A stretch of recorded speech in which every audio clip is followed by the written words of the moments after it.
उत्तर प्रदेश की योगी सरकार जहां भ्रष्टाचार के खिलाफ सख्त है और लगातार भ्रष्टाचार के मामलों में कड़ी कार्रवाई कर रही है, तो वहीं केंद्रीय प्रभारी उद्योग मंत्री डॉक्टर महेंद्र नाथ पांडेय के संसदीय क्षेत्र में अवैध वसूली को लेकर आबकारी इंस्पेक्टर के बर्बरता का मामला सामने आया है। बता दें कि सकलडीहा सर्किल के आबकारी इंस्पेक्टर द्वारा लाइसेंसी देशी शराब की दुकान से अवैध महीना का दबाव बनाने के लिए रजिस्टर देखने के बहाने से जिला आबकारी ऑफिस बुलाकर दुकान के सेल्समैन को अपने सहयोगियों के साथ कमरे में बंद कर बुरी तरह पिटाई की, जिसके बाद पीड़ित ने इस मामले में एसपी से न्याय की गुहार लगाई है। पीड़ित के द्वारा एसपी से गुहार लगाने के बाद मुकदमा दर्ज किया गया है। इस मामले में पुलिस जांच करने में जुट गई है। उसके बाद वहाँ से 27 तारीख को सरकार के चले आए कि हमको 4 तारीख को एक सिपाही द्वारा फोन किया गया कि तुम 5 तारीख को 1 बजे रजिस्टर लेकर चले आओ। मैं रजिस्टर लेकर 1 बजे आया और ऑफिस में अंदर गए। ऑफिस के अंदर लगे गाली देने के बाद बोलते मैंने कहा और पार जो भी और कुछ बोले तो सर गाली क्यों दे रहे हैं, बोलता बहुत बोल रहा है, मारो सर इसको पकड़ो मारो। इलेक्ट्रॉनिक रॉड था उससे बहुत मारे सर और वो टूट गया। उसके बाद फिर डंडे मंगाए उससे भी मारे। देशी मदिरा की दुकान रसूलपुर मोहरगंज के सेल्समैन प्रदीप कुमार गुप्ता द्वारा दिए गए प्रार्थना पत्र पर जनपद चंदौली के आबकारी विभाग के आबकारी निरीक्षक और उनके एक अन्य कर्मचारी पर सुसंगत धाराओं में मुकदमा दर्ज कर विवेचनात्मक कार्रवाई। खबर बलिया से है, जहां चितबड़ा गांव पुलिस ने शहीद गेट उसरौली मर्ची खुर्द गांव जाने वाली मार्ग से एक अभियुक्त को 1 किलो 200 ग्राम अवैध गांजे के साथ गिरफ्तार किया है। आरोपी हीरालाल गुप्ता नगर पंचायत के वार्ड नंबर 10 अब्दुल कलाम नगर का रहने वाला है। पुलिस ने आरोपी को एनडीपीएस एक्ट में न्यायालय में चालान कर दिया है। इसके साथ ही आपको बता दें कि चितबड़ा गांव पुलिस को मुखबिर से सूचना मिली कि शहीद गेट उसरौली मर्ची खुर्द गांव जाने वाली सड़क पर एक संदिग्ध व्यक्ति खड़ा है। तभी पुलिस ने मौके पर पहुंचकर उसे गिरफ्तार कर लिया। तो वहीं तलाशी के दौरान युवक के पास से 1 किलो 200 ग्राम अवैध गांजा बरामद किया गया है। खबर बलिया से है, जो दुष्कर्म पॉक्सो एक्ट व जहर खाकर मौत के मामले में अपर सत्र न्यायाधीश की अदालत ने फैसला सुनाते हुए अभियुक्त को बाइज्जत बरी कर दिया है। बता दें कि यह मामला 6 साल पहले का रेवती थाने में दर्ज किया गया है। तो वहीं अभियोजन पक्ष के अनुसार पीड़ित की मां ने रेवती थाने में मुकदमा दर्ज कराया था। उन्होंने कहा था कि उनकी बेटी को गाँव का ही एक युवक 13 नवम्बर 2017 को भगा ले गया था। वहीं कुछ देर बाद बेटी के जहर खाने की सूचना मिली। सूचना पर महिला अस्पताल पहुंची, लेकिन तब तक डॉक्टरों ने उसे दूसरे अस्पताल रेफर कर दिया। वहीं लड़की की तब तक मौत हो चुकी थी, जिसके बाद इस मामले में रेवती थाने में अभियुक्त मिथिलेश यादव के खिलाफ संबंधित धाराओं में मुकदमा पंजीकृत किया गया है। तो वहीं मामले की सुनवाई करते हुए अपर सत्र न्यायाधीश की अदालत ने अभियुक्त मिथिलेश यादव के खिलाफ साक्ष्य के अभाव में बाइज्जत बरी करने का फैसला सुनाया। खबर बांदा से है, जो उत्तर प्रदेश के विद्युत वितरण खंड के प्रबंध निदेशक ने जिले के अलीगंज फीडर को वसूली के मामले में सबसे फिसड्डी घोषित कर दिया है। बता दें कि जिले के अलीगंज फीडर में बकाया बिलों की वसूली नहीं हो पा रही। पीलीकोटी के उपखंड अधिकारी चंदन यादव ने बताया कि निदेशक के द्वारा अलीगंज फीडर को सबसे लॉस वाला फीडर बताया गया है। इसके साथ ही साथ उन्होंने कहा कि जल्द से जल्द बकाया बिलों के भुगतान के लिए टीम बनाकर जल्द से जल्द वसूली अभियान चलाया जाएगा, जिसमें बकाया बिलों की वसूली के साथ बिजली चोरी की घटनाओं पर भी अंकुश लगाया जाएगा। शहर में कई फीडरों में टीम बनाकर लगातार अभियान चलाया जाएगा, जिसमें टीम हर विद्युत कनेक्शन की जांच करेगी और बिजली चोरी में लिप्त लोगों के खिलाफ कड़ी से कड़ी कार्रवाई की जाएगी।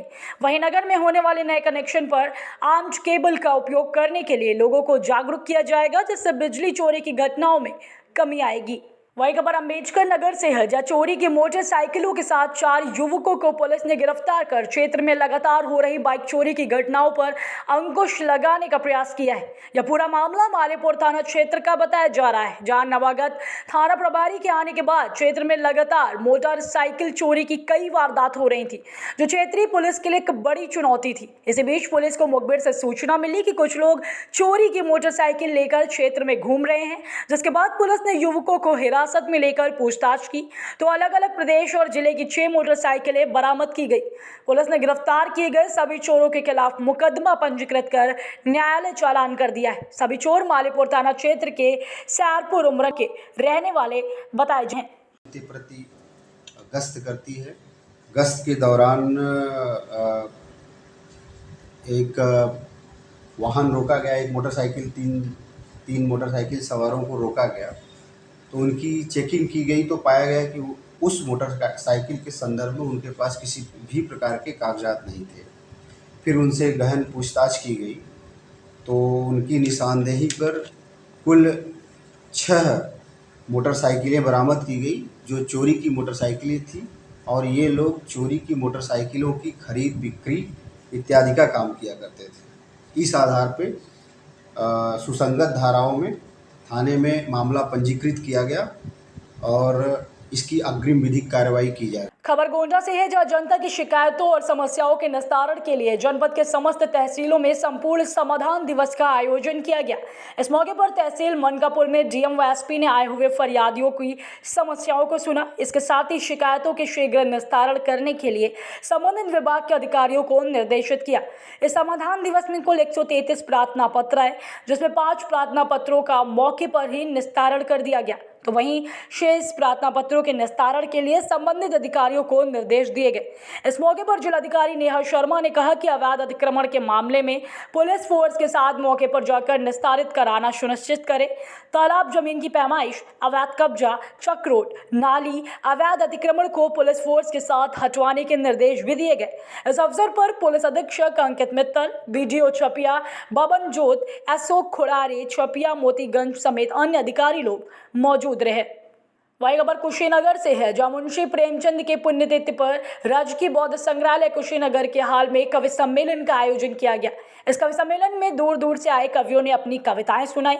इस मौके पर कवियों ने लोगों को मुंशी प्रेमचंद के जीवन के बारे में बताया, तो वहीं सम्मेलन में मौजूद कवियों ने कविता के माध्यम से लोगों को भाव विभोर किया। इस मौके पर सम्मेलन में सैकड़ों लोग उपस्थित रहे।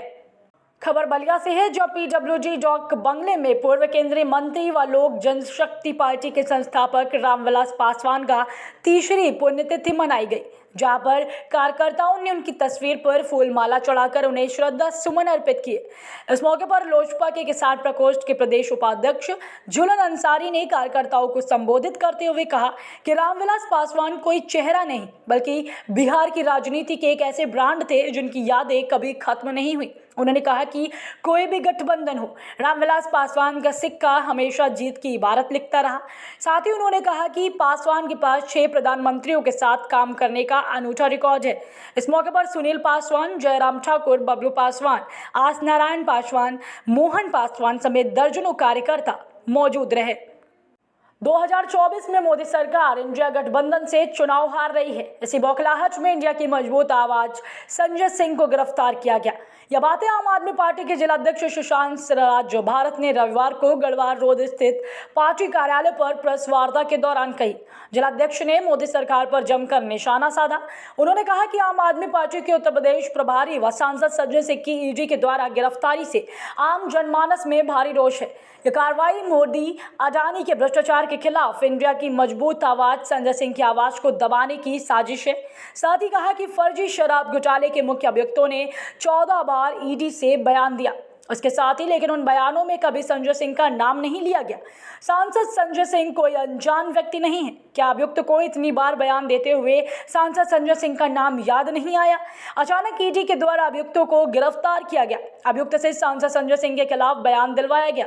महीने भर के अंदर अभियुक्त को जमानत मिल गई। ईडी ने उसकी जमानत का कोई विरोध नहीं किया। जमानत के कुछ दिन बाद ही उसको सरकारी गवाह बना दिया गया। 12 घंटे ईडी की रेड चली, जिसमें सांसद संजय सिंह के घर का कोना छान मारा गया, लेकिन फिर भी कुछ नहीं मिला। इसके बावजूद उन्हें गिरफ्तार किया। जिलाध्यक्ष ने कहा कि सांसद संजय सिंह के खिलाफ ये पूरा मामला जो है वो फर्जी, बेबुनियाद और राजनीति से प्रेरित है। हम लोग इससे डरने वाले नहीं है। पूरा देश सांसद संजय सिंह के साथ खड़ा है। मोदी की तानाशाही से डरने वाले नहीं है। इस तानाशाही के खिलाफ हमारी लड़ाई जारी रहेगी। पूरे प्रदेश को झकझोर देने वाले देवरिया हत्याकांड के मुख्य आरोपी को पुलिस ने गिरफ्तार कर लिया है। देवरिया जनपद में 2 अक्टूबर को एक जमीनी मामले में 6 लोगों की नृशंस हत्या की गई थी। इसमें एक ही परिवार के 6 लोगों को मौत के घाट उतार दिया गया था।